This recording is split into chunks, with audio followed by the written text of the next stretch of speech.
Hi beautiful people, welcome back to my YouTube channel San Non-Stop. It's me guys, Sweet Sanvi and you are watching San Non-Stop. तो guys, again I'm back with another amazing video. आज की जो हमारी video है, आप लोगों की suggestion आई थी most powerful biography of doctor APJ Abdul Kalam और आप लोगों ने कहा था डॉक्टर विवेक बैंड्रा के चैनल से ये वीडियो आपने लेनी है और इसके ऊपर रिएक्शन वीडियो बनानी। मैंने कहा व्हाई नॉट यार, हो जाएगा काम आप लोगों का। और किसी वीडियो के ऊपर आप लोगों को रिएक्शन चाहिए तो डू कमेंट गाइस। और अभी इनके बारे में पहले मुझे थोड़ा थोड़ा पता है, इतना ज्यादा नहीं पता, लेकिन अभी इस वीडियो के थ्रू मुझे मजीद और चीजें जो है वो डॉक्टर अब्दुल कलाम के बारे में जो है पता चलेंगी। लेकिन उससे पहले गाइस, अगर आप लोग मेरे चैनल पर अगर अब तक आपने मेरे चैनल को सब्सक्राइब नहीं किया रखा, पहले बड़े वजह जल्दी जल्दी मेरे चैनल को सब्सक्राइब कीजिएगा, वीडियो को लाइक शेयर भी जरूर दीजिएगा और किसी भी वीडियो के ऊपर आप लोगों को रिएक्शन चाहिए तो कमेंट कर दीजिएगा। तो let's start the video, skip नहीं कीजिएगा।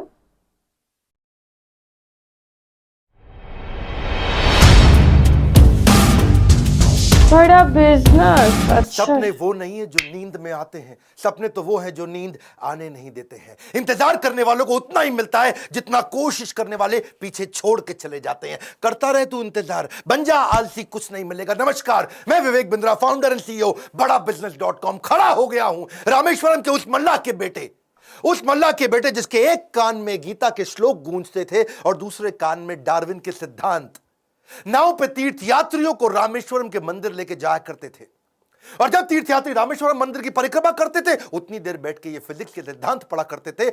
अच्छा, डॉक्टर विवेक बैंड्रा जो है ना, मतलब बहुत जज्बाती होके ना वो स्टोरी के अंदर घुस के बताते हैं कि ऐसे ये वो, इसलिए आप लोगों को उनका स्टाइल ज्यादा पसंद है, मुझे समझ आ गया। बिखरी जुल्फों वाले सिर्फ मेरे या आपके नहीं बल्कि पूरे देश के चहेते डॉक्टर एपीजे अब्दुल कलाम की आज बात करेंगे। एपीजे, ए मतलब अबुल उनके परदादा, पी मतलब पाकिर उनके दादा, जे मतलब जैनुल अब्दीन उनके पिताजी और अब्दुल कलाम वो उनका खुद का नाम। 11वें राष्ट्रपति, 2002 से 2007 जनवादी राष्ट्रपति, पीपल्स प्रेसिडेंट। एक बार की बात है, कॉन्फ्रेंस में एक अंग्रेज ने पूछा कि अब्दुल कलाम कौन है, एक वाक्य में बताइए। तो वहां बैठे एक बच्चे ने जवाब दिया, he is simple Indian who is inexplicable, यानी कि जिसको एक्सप्लेन ही नहीं कर सकते even with the best of the objectives. यानी कि एडजेक्टिव क्या होता है, वो जो नाउन को समझाता हो।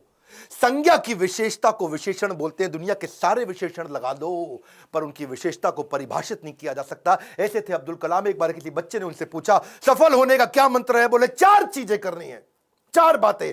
समझ लो ये वीडियो गेम चेंजर है। 4 बातें बोला, सफल होने के लिए पहले बनाओ बहुत जबरदस्त एम, ग्रेट एम। दूसरा, उस एम के लिए सारी नॉलेज एक्वायर करते जाओ, उसके लिए जो चाहिए नॉलेज एक्वायर कर लो। तीसरा, फिर करो दबा के हार्ड वर्क। और चौथा, परसीवरेंस, हार नहीं माननी है भैया। क्या नहीं माननी? हार नहीं माननी। जीवन को हमेशा ऐसे जियो कि जीवन खत्म होने के बाद भी लोग जिंदगी भर आपको याद रखें, अपनी अपनी जिंदगी तक आपको याद रखें। शुरू से शुरुआत करते हैं। डॉक्टर एपीजे अब्दुल कलाम, 15 अक्टूबर 1931 को उनका जन्म रामेश्वरम के तमिलनाडु में हुआ था। कमजोर आर्थिक स्थिति के एक मुसलमान परिवार में उनका जन्म हुआ। पेशे से उनके पिता नाविक थे और पिता क्योंकि ज्यादा पढ़े लिखे नहीं थे तो शुरू से उनको काफी तकलीफें आई। एक बार क्लास के अंदर उनका एक दोस्त हुआ करता था जो कि मुख्य पुरोहित को बेटा था और मुख्य पुरोहित को बेटा जो रामदास शास्त्री अपने इसके साथ में पहली बेंच पे बैठे मास्टर जी नाराज हो गए। ए मुसलमान लड़का प्रमुख शास्त्री के बेटे के साथ पहली बेंच पे कैसे बैठा? उनको लगा के थप्पड़ पीछे बैठा दिया, भाग पीछे जाकर के बैठ। अब्दुल कलाम चुपचाप जाके पीछे बैठ गए और क्या सोचिए, इस घटना पे उन्होंने उस दिन संकल्प लिया, पीछे बैठ के दुनिया बदलूंगा। और पीछे बैठना कोई मायने नहीं रखता, इसलिए वो कहा करते थे देश का सबसे अच्छा दिमाग क्लासरूम की आखिरी बेंच पे भी मिल सकता है। अच्छा, परिवार बहुत बड़ा था, 10 भाई बहन थे, पैसों की कमी तो होनी थी, तो अपने खर्चा निकालने के लिए अखबार बेचना शुरू किया। छोटी उम्र में अखबार क्यों बेचते थे? इनको पता था पैसा तो मिलेगा, लेकिन सारे रास्ते में बेचते वक्त पूरे अखबार को पढ़ जाऊंगा। चलते चलते सारे अखबार को पढ़ जाया करते थे। 8 साल की जब उम्र में थे ना, ये बहुत छोटे थे, इनके गांव से कई किलोमीटर दूर एक मास्टर जी बहुत बढ़िया गणित पढ़ाते थे और बोले सुबह 4 बजे 1 घंटे की क्लास फ्री है, उसी बच्चे को पढ़ाऊंगा सुबह 4 बजे जो नहा धो के आएगा। अब ये कई किलोमीटर दूर सुबह 3 बजे उठ के तैयार हो के नहा के ठंडे पानी से किसी भी मौसम में, सर्दी हो बारिश हो या तूफान हो, 4 बजे पहुंच जाया करते थे। कलाम जब रात को भी घर में पढ़ते थे तो उनके वहां पे लालटेन होती थी केरोसिन ऑयल से जलने वाली। 7 से 9 केवल 2 घंटे का तेल था इनके पास में, वो केरोसिन ऑयल, मिट्टी का तेल। लेकिन पिताजी माताजी इनकी जब देखा पढ़ने में इंटरेस्ट है तो उन्होंने अपने लिए अंधेरा रखा और इसके लिए 11 बजे तक किया। मेहनत से कभी डरे नहीं, ईमानदारी से कभी हटे नहीं, छोटा लक्ष्य देखना, पाप के समान है, इसलिए हमेशा महान लक्ष्य चुनना होगा। जब 5वीं क्लास में थे, उनके टीचर सुब्रमण्यम अय्यर, श्री शिवा सुब्रमण्यम अय्यर, जो बच्चों को सिखा रहे थे चिड़िया कैसे उड़ती है, उसकी डिटेल की डिटेल, चिड़िया कैसे उड़ती है, चिड़िया कैसे उड़ती है, बच्चों को समझ ही ना आए, तो ये उनको वहीं समुद्र के किनारे ले गए और वहां उड़ती हुई चिड़िया दिखाई, और वो लाइव एग्जाम्पल जब दिखाया चिड़िया उड़ती हुई, उसकी डिटेल की डिटेल पंखों की समझाई, तो उनके दिमाग में वहीं से इनका प्रोफेशन शेप हो गया। उनका घर समुद्र के करीब था और इच्छाएं आकाश से आगे थी, वहीं से एरोनॉटिक्स इनको समझ में आया। हाई स्कूल इन्होंने रामनाथपुरम के एक श्वार्ट्ज हायर सेकेंडरी स्कूल में किया, और एक दिन एक बार अपने स्कूल में किसी गलत क्लास में पहुंच गए, और गलत क्लास में जब अंदर घुसे तो टीचर ने इनको चपत लगाई, जब तक तुम्हें यही नहीं समझ में आ रहा कि तुम्हारी क्लास कौन सी है, मैथमेटिक्स की क्लास में तुम गलत क्लास में पहुंच गए, तो तुम क्या पढ़ोगे और क्या आगे बढ़ोगे।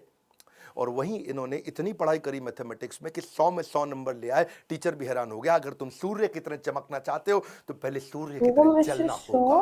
बचपन से ही आसमान में उड़ने की इच्छा थी, इसीलिए इन्होंने मद्रास के हाईएस्ट कॉलेज, देश का सबसे अच्छा कॉलेज था MIT, Madras institute of technology, वहां एरोनॉटिकल इंजीनियरिंग में दाखिला लिया। बहन ने काफी पैसा अपना सोना गहना गिरवी रख करके इनको 1000 रुपए दिया। कॉलेज में अब एरोनॉटिक्स था तो विमान के डिजाइन बनाने थे, प्रोजेक्ट मिला, अब विमान के डिजाइन बनाने में लग गए, और डिजाइन जो बनाया और टीचर को दिखाया, टीचर को पसंद नहीं आया, और टीचर ने कहा अगर तुम एक अच्छा डिजाइन नहीं बना सके ना अब्दुल कलाम, तो तुम्हारी स्कॉलरशिप छिन जाएगी, स्कॉलरशिप छिन जाएगी, स्कॉलरशिप छिन जाएगी। इनका दिमाग चकरा गया।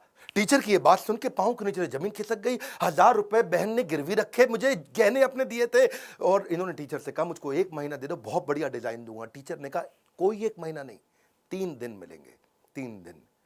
इनका दिमाग हिल गया उस समय, ये घबरा गए थे स्कॉलरशिप ना छिन जाए। उसके बाद तो उन्होंने 3 दिन ना खाया ना सोए, 3 दिन ना खाया ना सोए, 72 घंटे लगातार उस पर काम किया, जी जान लगा दिया। और जब प्रोफेसर ने देखा, हार्ड वर्क, प्रोफेसर भी हैरान हो गए, उनकी आंख में आंसू आ गए, बोला बहुत बढ़िया डिजाइन बनाया। नींद और निंदा पर जो विजय पा लेते हैं उनको आगे बढ़ने से कोई नहीं रोक सकता। जो नींद और निंदा पे विजय पा लेता है उनको आगे बढ़ने से कोई नहीं रोक सकता है। इसके बाद MIT की परीक्षा अच्छे नंबर से उन्होंने पास करी। अब पढ़ाई तो उनकी हो चुकी थी, अगली लर्निंग इनके जीवन से क्या है, फेलियर को हार्ट में और सक्सेस को हेड में घुसने नहीं देना चाहिए, दिल और दिमाग को कंट्रोल में रखो। अब इनके पास 2 इंटरव्यू की ऑप्शंस आई, एक मिनिस्ट्री ऑफ डिफेंस से और दूसरी एयरफोर्स से। इनको कहां जाना था आपको मालूम है, एयरफोर्स में। और जो डिफेंस का था वो दिल्ली में था, और एयरफोर्स था देहरादून में। तो दिल्ली होते हुए देहरादून जा रहे थे और वापसी पे इनको दिल्ली आना था। अब जब ये देहरादून गए, वहां पे 25 लोग एग्जाम देने आए वहां इंटरव्यू के लिए, जिनको वहां पे एयरफोर्स में सिलेक्ट होना था। अब 25 में से सीटें थी खाली 8, और इनकी रैंक क्या आई, 9वीं। फेल हो गए, वहां पे 1 नंबर से पीछे रह गए। 8 लोग सिलेक्ट हो गए, ये वहां रह गए। देहरादून से जब उतरते हैं सबसे पहले आता है ऋषिकेश। ये ऋषिकेश गए, वहां इनको मिले स्वामी शिवानंद। स्वामी शिवानंद तो बहुत पॉपुलर है, आज भी ऋषिकेश में उनके कई मठ हैं। तो इन्होंने शिवानंद के जाकर के अपनी तकलीफ बताई। उन्होंने इनको गीता पढ़ने के लिए जब बताया, और इनसे कहा कि अगर ख्वाहिश आपके दिलो जान से निकले, पवित्र हो और उसमें शिद्दत हो, तो कमाल की एक अजीब सी ताकत होती है उसके अंदर। इसीलिए जो तुमने सोचा है वो होगा, तुम विश्वास से रखो। ये गीता का लर्निंग था। यम यम तम तम, जैसा जैसा वैसा वैसा। यम यम वापी स्मरण भावम, जहां तुम्हारा स्मरण और भाव होगा तुम वैसे पक्का बन जाओगे। कलाम उसके बाद जब दिल्ली लौट के आए अपने गुरु से मिलने के बाद, तो फिर मिनिस्ट्री ऑफ डिफेंस की नौकरी बची थी, DRDO की। किसको पता था वही DRDO इनके देश को आगे बढ़ाने में सबसे कारगर होगा। ये वहां प्रमोट हुए और किनके साथ, डॉक्टर विक्रम साराभाई की टीम में आ गए। आप चाहते हैं डॉक्टर विक्रम साराभाई पे भी हम वीडियो बनाएं। ये पेट्रियोटिक थे, ऑपर्चुनिस्टिक नहीं थे। अब्दुल कलाम विशेष व्यक्ति थे। 1963 में विक्रम साराभाई की टीम से इनको सिलेक्ट किया गया कि इनको नासा भेजो भैया ट्रेनिंग के लिए। ये 6 महीने की ट्रेनिंग के लिए नासा गए। नासा समझो भैया, नासा, नासा अमेरिका सबसे बड़ी संस्था जिसमें ये आगे बढ़ना चाहते थे। नासा इनको देख के चौंक गया, बोला यार लड़का बहुत जबरदस्त है। और इनको क्या बोला, भाई तू बहुत चैंपियन है, मेरी बात सुन, तुझको दे रहे अमेरिकन सिटीजनशिप, यहीं रह जा, तनख्वाह देंगे इंडिया के 5 गुना ज्यादा, अमेरिकन सिटीजनशिप, यहीं किसी गोरी से शादी कर, ओए होए जिंदगी में आराम ही आराम। अपनी ऑटोबायोग्राफी, आत्मकथा में इन्होंने बताया कि एक बार के लिए इनके मन में भी विचार आया कि क्या मैं यहां रुकूं या नहीं रुकूं। वो बहुत चुनाव करना कठिन था कि आदर्शों की ओर चला जाए या माला माल होने के अवसर को गले लगाया जाए, या पैसों और करियर के लिए इन्होंने सोचा विदेश नहीं जाएंगे, देश सेवा के इस अवसर को नहीं गंवाएंगे। लौट के देश आ गए। डिफिकल्टीज हमेशा आपकी सफलता के रास्ते में आएंगी। अगली कहानी, काफी डिफिकल्टीज आई जब इन्होंने शुरुआती टीम साइंटिस्ट की इसरो में ज्वाइन करी। वो क्या कहते हैं, देखो लर्निंग समझना, इन्होंने हमेशा डिफरेंशिएट किया, रियल प्रॉब्लम अलग है, इनकन्वीनियंस अलग है। प्रॉब्लम और इनकन्वीनियंस अलग अलग चीजें होती हैं। अगर आपके घर में भैया आग लग जाए, घर में आग लग गई, धू धू के घर जल रहा है, और उसी वक्त आपकी गर्दन भी टूट जाए, हाथ भी टूट जाए, पांव भी टूट जाए, उसको बोलते हैं आप मुसीबत में हैं। बाकी सब कुछ केवल सामान्य असुविधाएं होती हैं। इनके जीवन में इन्होंने असुविधा पे ध्यान नहीं दिया, रियल प्रॉब्लम्स पे ध्यान दिया। असुविधा बहुत आई क्योंकि ये शुरुआती टीम में इसरो की ज्वाइन किए थे। जिंदगी में जितनी बड़ी मुश्किलें होंगी और उन पर अगर आपने काबू पा लिया तो उतना ही बड़ा आपका नाम भी होगा। जब इन्होंने ज्वाइन किया मैं शुरुआती दिनों में, तो सेंट मेरीज चर्च था, कुछ नहीं दिया गया, कोई इन्वेस्टमेंट नहीं थी वहां पे।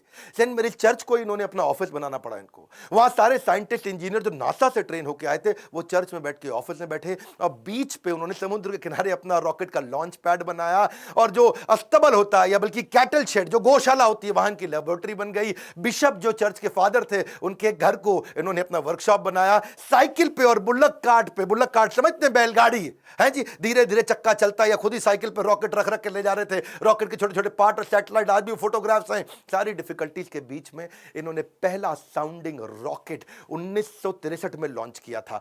ये इतना मशगूल हो गए भैया काम में, इतना मशगूल हो गए, इनकी सगाई फिक्स हो गई थी। उस समय ये 32 साल की उम्र थी, इनकी सगाई फिक्स हो गई, ये काम में लगे रहे, भैया रॉकेट जाएगा, देश का पहला रॉकेट जाएगा। ये सगाई पे जाना भूल गए लोग बेचारे, वहां मंडप पे इंतजार करते रहे। मंडप तो नहीं, रिंग सेरेमनी थी, Oh my God. अरे अब्दुल कलाम आएगा। अब्दुल कलाम रॉकेट बनाने में लगे थे देश के लिए। जीवन में कठिन दौर से गुजरते वक्त ये मत सोचिए कि उनका ये काम ही उनका कठिनाइयां प्यार हमेशा था। रहेंगी। ये कठिनाइयां आई हैं और चली जाएंगी। इन्होंने गीता हाथ में पकड़ ली थी, इनको इनके गुरु ने दिया था, और गीता में क्या बताया, आगाम पाइनो, कठिनाइयां आएंगी और चली जाएंगी। 1969 में इसरो के डायरेक्टर की जब इनको कमान दी गई तो उन्होंने सोचा कि क्यों नहीं SLV3 क्या होता है? ये एक होता है सैटेलाइट लॉन्च व्हीकल, यानी कि कभी सैटेलाइट को भेजते हैं तो उसका एक लॉन्च व्हीकल चाहिए होता है। एक होती है गोली ठा और एक होती है गोली के लिए बंदूक जिससे गोली निकलती है, तो एक लॉन्च व्हीकल होता है जिससे सैटेलाइट को भेजते हैं और जो अपने ऑर्बिट में जाके सेट होता है। तो जब इनके पास पैसा नहीं था वहां पे, इन्होंने क्या कहा कि भैया SLV3 के लिए काम करूंगा और PSLV के लिए काम करूंगा। SLV3 में 1 रुपया लगेगा, PSLV में 1 रुपया लगेगा, तो दोनों मिला के 2 रुपया लग जाएगा। तो ऐसा करते दोनों को एक साथ करने का जुगाड़ करता हूं, 1 रुपये 20 पैसे में कर दूंगा, 80 पैसा बच जाएगा। तक थोड़े कम खर्चे के अंदर दोनों प्रोजेक्ट पूरे कर दिए। इसके लिए उन्होंने सरकार से फंड मांगा, इंदिरा गांधी ने बोला फंड नहीं है, पब्लिकली मना कर दिया, प्राइवेटली थोड़ा सा फंड इनको दिया, और थोड़ा सा फंड मिलने के बाद इंदिरा गांधी थी तब। प्रोजेक्ट में लग गए। अब अब्दुल कलाम है भैया, 18 घंटे रोज काम करते थे, साल के 365 दिन, लीप ईयर में 366 दिन भी काम करते थे। 1969 से 1989 तक 10 साल इन्होंने अपना जी जान से मेहनत किया। केवल 2 बार छुट्टी ली, एक बार पिता के देहांत पे, एक बार माता के देहांत पे। बाकी दिन कोई सैटरडे संडे नहीं, 15 अगस्त 26 जनवरी नहीं। 10 साल के कठिन परिश्रम के बावजूद 1979 में इनका SLV3 satellite launch vehicle fail हो गया। और जब फेल हुआ तो ये बहुत घबरा गए, क्योंकि उस समय ये इसके ऊपर पूरा देश देख रहा था इनको, पूरी दुनिया की मीडिया देख रही थी इनको, हताश हो चुके थे। और उस परिस्थिति में इनके जो प्रोफेसर सतीश धवन जो चेयरमैन थे उस समय, उन्होंने इनको बुलाया कि आओ अब्दुल कलाम, चलो मीडिया इंतजार कर रही है, वहां जाके बात करना होगा। कलाम घबराए हुए थे, अब सब कुछ मेरे ऊपर आ जाएगा, क्योंकि ये मिशन डायरेक्टर प्रोजेक्ट डायरेक्टर थे। As a mission director project director इनके फेलियर पे पूरी दुनिया देख रही थी। और जब सतीश धवन ने इनको बुलाया तो ये और घबरा गए, अब मीडिया को क्या जवाब दूंगा। मीडिया ने कहा करोड़ों रुपया तुमने देश का लगा के बर्बाद कर दिया, तुम्हारे को क्या अधिकार था। और वहीं प्रोफेसर सतीश धवन ने माइक ले लिया और माइक लेकर के क्या बोला, ये टीम बहुत जबरदस्त है, पहली बार किया है, फेल हुए हैं, 1 साल के अंदर यही टीम दोबारा इसी SLV3 को लॉन्च करेगी। और दुगनी ऊर्जा भर दी टीम के अंदर। सारे फेलियर को, अब्दुल कलाम के फेलियर को उन्होंने अपने ऊपर ले लिया। ये देख करके अब्दुल कलाम हैरान हो गए। 1 साल दोबारा जी जान से मेहनत करी, इंटेलिजेंस आ चुकी थी, और इस बार SLV3 जब सफल हो गया तो उसके बाद फिर अब दोबारा प्रोफेसर धवन ने माइक इस दफा कलाम जी के हाथ में दे दिया। बोला अब तुम सफल हो गए हो, अब जवाब तुम दोगे। अब्दुल कलाम हैरान हो गए, बोले दिस इज कॉल्ड लीडरशिप।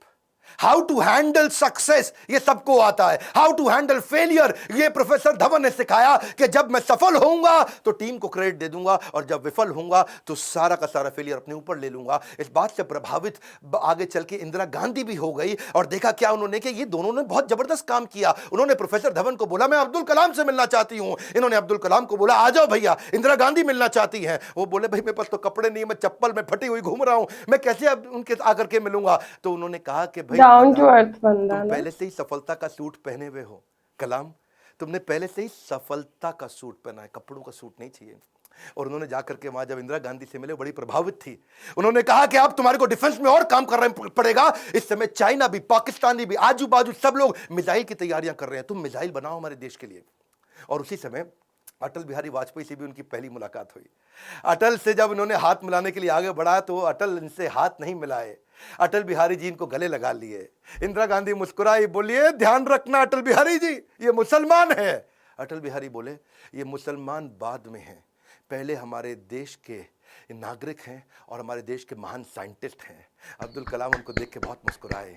सफलता पे सफलता मिल रही थी, उसका उन्हें इनाम भी मिल रहा था। 1981 में पद्म भूषण अवार्ड दिया, 82 में डीआरडीओ का डायरेक्टर बना दिया। डिफेंस की ऑर्गेनाइजेशन डीआरडीओ उसके मुख्य पद पे आ चुके थे, पर मन से वो खुश नहीं थे, मन से खुश नहीं थे, क्योंकि जानते थे कि चाइना और पाकिस्तान मिसाइल पे मिसाइल बना रहा है और उन्हें देश की सुरक्षा खतरे में नजर आ रही थी।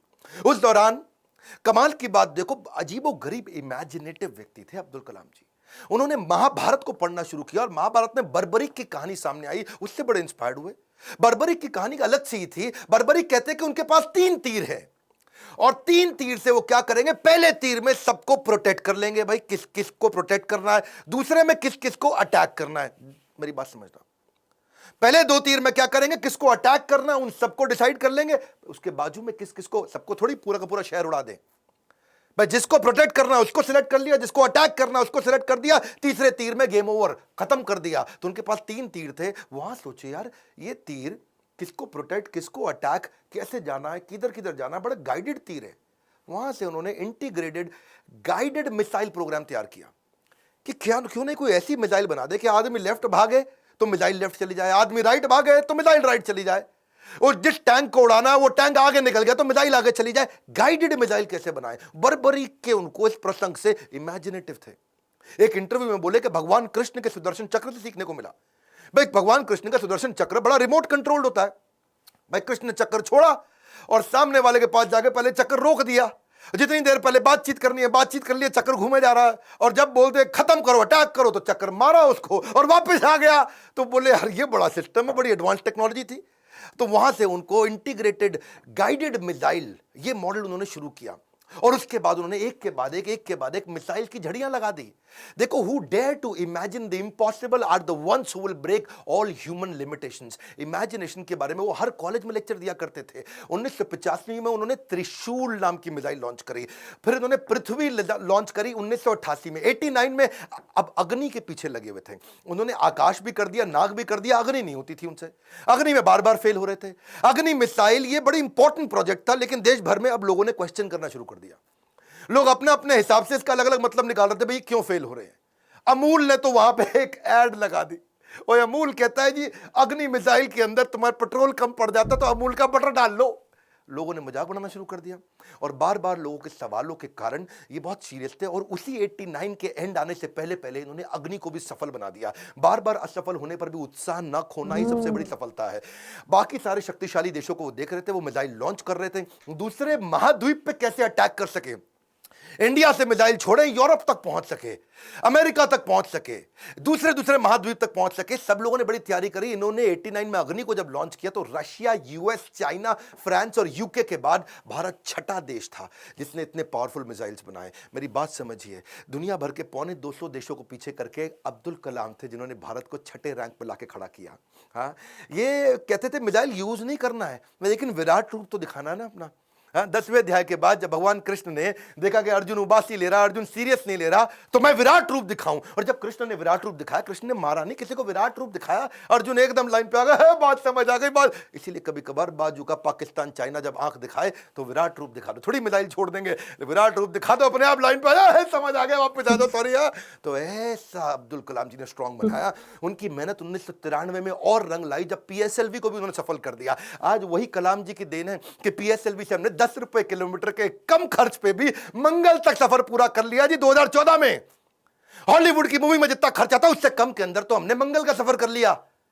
2017 में ये अब्दुल कलाम जी थे जिनके चलते 104 सैटेलाइट एक रॉकेट से लॉन्च किए। दुनिया में सबसे सस्ता अफोर्डेबल प्रोग्राम ये अब्दुल कलाम जी की देन थी। 1979 में वही कलाम थे, वही भारत था, कोई देश मदद नहीं कर रहा था। ये 1979 था और आज 2017 में ये कलाम जी की देन है जब दुनिया भर के देश इंडिया के पास आए, भाई हमारा भेज दो यार, अपने रॉकेट में हमारा भी भेज दो। हमने यूएस की मदद करी, नीदरलैंड की करी, स्विट्जरलैंड की करी, इजराइल की करी, कजाकिस्तान की करी, यूएई की करी और हमारे 100 मिलाकर के 104 सैटेलाइट एक साथ भेजे थे। ये अब्दुल कलाम जी की देन है। अच्छा वापस चलते हैं 93 के पीएसएलवी जब उन्होंने इसको सफल बनाया, उसी समय न्यूक्लियर पावर की बातचीत दुनिया भर में बहुत हो रही थी। इन्होंने देखा कि भाई अमेरिका धमकियां भी बहुत दे रहा था। अब बात यह है कि धमकियों से डरना पुरुषार्थ से बेईमानी है और जो देश के लिए कुछ भी कर गुजरे वही सच्चा हिंदुस्तानी है। कलाम जी सच्चे हिंदुस्तानी थे। उन्होंने 3 तरकीबें अपनाई।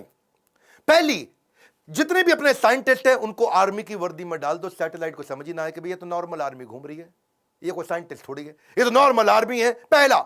दूसरा, जब भी ये कोई काम करेंगे उसी समय के बीच में करेंगे जब एक सैटेलाइट जाएगा और दूसरा आने वाला, उसके बीच में कर लेंगे। एक आएगा एक जाएगा, उसके बीच में कर लेंगे। एक आएगा एक जाएगा, उसके बीच में कर लेंगे। तो ये उतने ही टाइम में तैयारी करते थे। और तीसरा, काम खत्म होने के बाद जमीन को एकदम साफ सुथरा ऐसे सेट करते थे, जब सैटेलाइट आएगा पता ही नहीं चलता कुछ हुआ यहां पे, ओए आर्मी वाले आराम से घूम रहे हैं। अमेरिका को पता नहीं लगने दिया। 1992 से 97 लगातार उन्होंने काफी काम किए। आसपास के गांव और अन्य लोगों को कभी नहीं पता चला कि यहां हुआ क्या है। और यही मेहनत उनकी रंग लाई।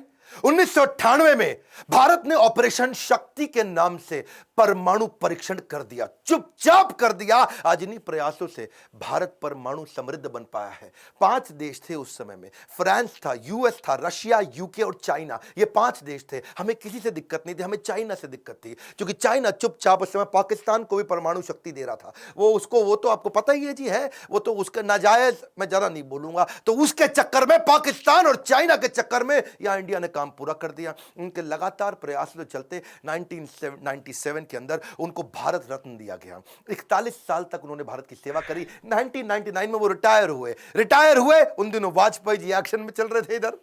यहां ये रिटायर हुए, वाजपेयी जी एक्शन में, उन्होंने फोन मिला दिया, और हाँ भी कलाम जी बात सुनो यार, अपना मंत्रिमंडल हम बना रहे हैं, तुम्हारे को हम मिनिस्ट्री देना चाहते हैं, आ जाओ यार। तुम बुद्धिमान आदमी हो, विजनरी लीडर थे। वाजपेयी जी अपने आप में विजनरी थे। बोले अब्दुल कलाम को लूंगा तो बहुत अच्छा रहेगा, माइनॉरिटी भी हमारे साथ जुड़ेगी, बुद्धिमत्ता भी मिलेगी, इंटेलिजेंस भी बिल्ड होगा। अब्दुल कलाम जी को कन्विंस करने में लगे। कलाम जी बोले 1 दिन बाद बताऊंगा जी। 1 दिन बाद कलाम जी ने फोन कर दिया कि जी मैं अस्वीकार करना चाहता हूं। और मिल करके फिर जाके बोला कि मुझको एक नई पीढ़ी तैयार करनी है जो भारत को विश्व गुरु बना सके। एक नई पीढ़ी तैयार करने के लिए मैं कॉलेजेस में पढ़ाना चाहता हूं। अपनी टीचिंग के प्रोफेशन के लिए अन्नामलाई यूनिवर्सिटी तमिलनाडु साउथ वापस चले गए। अगली बार यहां तो सब ठीक हो गया। अब जब राष्ट्रपति बनने का समय आया 2002 में, कई लोगों का नाम आया, बहुत सी चीजें आगे पीछे हुई। और उन्हीं दिनों जब वो नाम आया तो फिर से यहां घंटी बजते रही इनके ऑफिस के अंदर, कलाम जी के। और जब ऑफिस में घंटी बजती रही, किसी को नहीं पता चला, तो किसी ने, इनके वाइस चांसलर ने इनके यूनिवर्सिटी में जाके भाग के कलाम जी को बोला, अरे कलाम जी आपके यहां प्रधानमंत्री जी का फोन आ रहा है बार बार। कलाम जी गए, उन्होंने फोन उठाया, तो नमस्कार, बातचीत शुरू हुई।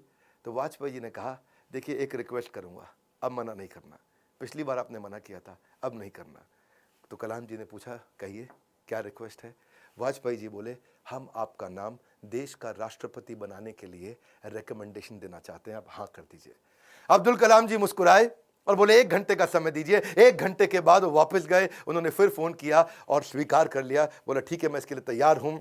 अब कलाम जी का राज्य अभिषेक होना था, जैसे भगवान राम का राज्य अभिषेक हुआ 14 साल के वनवास के बाद में।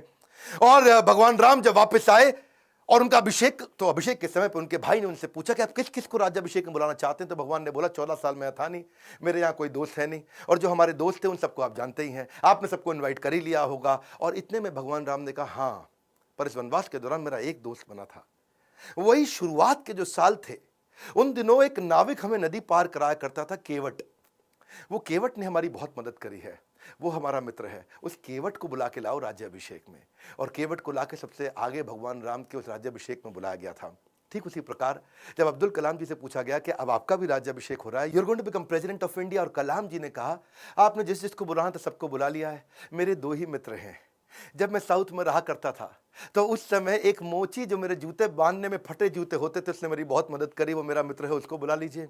और एक ढाबे वाला जिसने उनको खाना खिलाया और कभी कभी 2 रोटी एक्स्ट्रा भी खिलाई, बोला उनको दोनों को जरूर बुला लीजिए। विनम्रता के उदाहरण खत्म थोड़ी होंगे।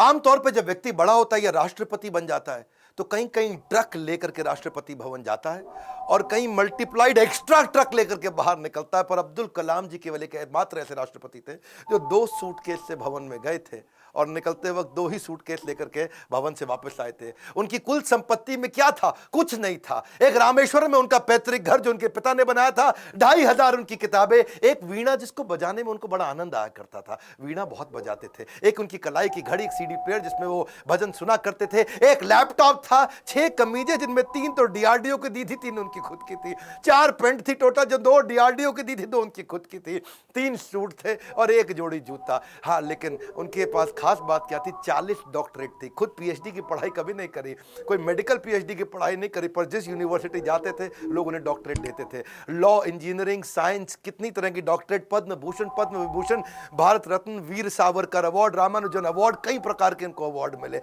उनकी एक खास बात मैं जरूर बताना चाहूंगा, हालांकि वो मुसलमान थे लेकिन वेजिटेरियन थे।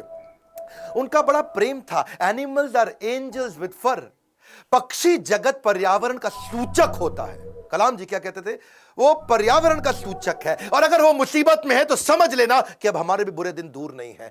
एक बार उनको जो डीआरडीओ की उनकी दीवार हुआ करती थी ना बाउंड्री की, तो उनको बोला गया सिक्योरिटी के लिए कांच वांच लगा दो। बोला बिल्कुल नहीं, ये बर्ड्स के लिए बड़ा हार्मफुल हो सकता है। उन्होंने मना कर दिया। और जिस समय वो प्रेसिडेंट बने थे, बाद में जब वो राष्ट्रपति भवन के अंदर मुगल गार्डन में जब वॉक किया करते थे ना, तो वो एक मोर को देखा जो ना मुंह खोल पा रहा ना बंद कर पा रहा है। स्पेशली उन्होंने वेटनरी डॉक्टर को बुला के देखा तो देखा मोर के गले में ट्यूमर है, ना मुंह खोल पा रहा है ना मोर मुंह बंद कर पा रहा है। उन्होंने इसका इलाज कराया। एक लीडर की महानता का इसी बात से पता चलता है कि वो किन लोगों की मदद कर रहा है जो बदले में उन्हें कुछ नहीं दे सकते।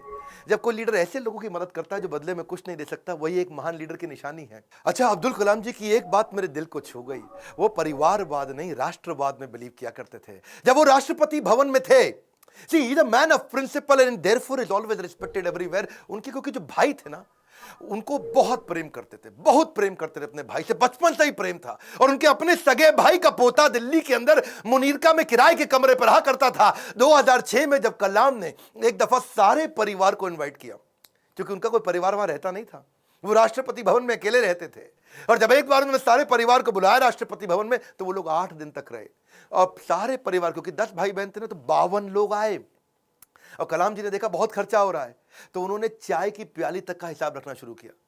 सब लोगों को उन्होंने अजमेर शरीफ प्राइवेट बस करके भेजा, उसका भी हिसाब रखना शुरू किया। उन्होंने अपने अकाउंटेंट से सारा हिसाब बनवाया और बोला कि ये कितना बना, तो देखा 3,52,000 रुपए का चेक उन्होंने अपनी तनख्वाह से काट के दिया। और क्या कहा कि राष्ट्रपति भवन की जिम्मेदारी केवल राष्ट्रपति की होती है, पूरे परिवार की नहीं होती है। अब्दुल कलाम जी इतने विनम्र व्यक्ति थे। विनम्रता ताज के बिना राजसी गौरव है, वो ऐसी चीज है। महान व्यक्ति की महानता ही उसकी नम्रता है। डॉक्टर कलाम को एक बार आईआईटी बीएचयू के अंदर चीफ गेस्ट के रूप में इनवाइट किया गया, और जब वहां पे आए तो वहां पे 7 कुर्सियां थी। बीच वाली कुर्सी थोड़ी ऊंची थी, और जब बीच वाली कुर्सी ऊंची, क्योंकि वो राष्ट्रपति थे, उनको बैठना था। उन्होंने बोला ना ना ना, कुर्सी हटाओ, बराबर की कुर्सी लगाओ।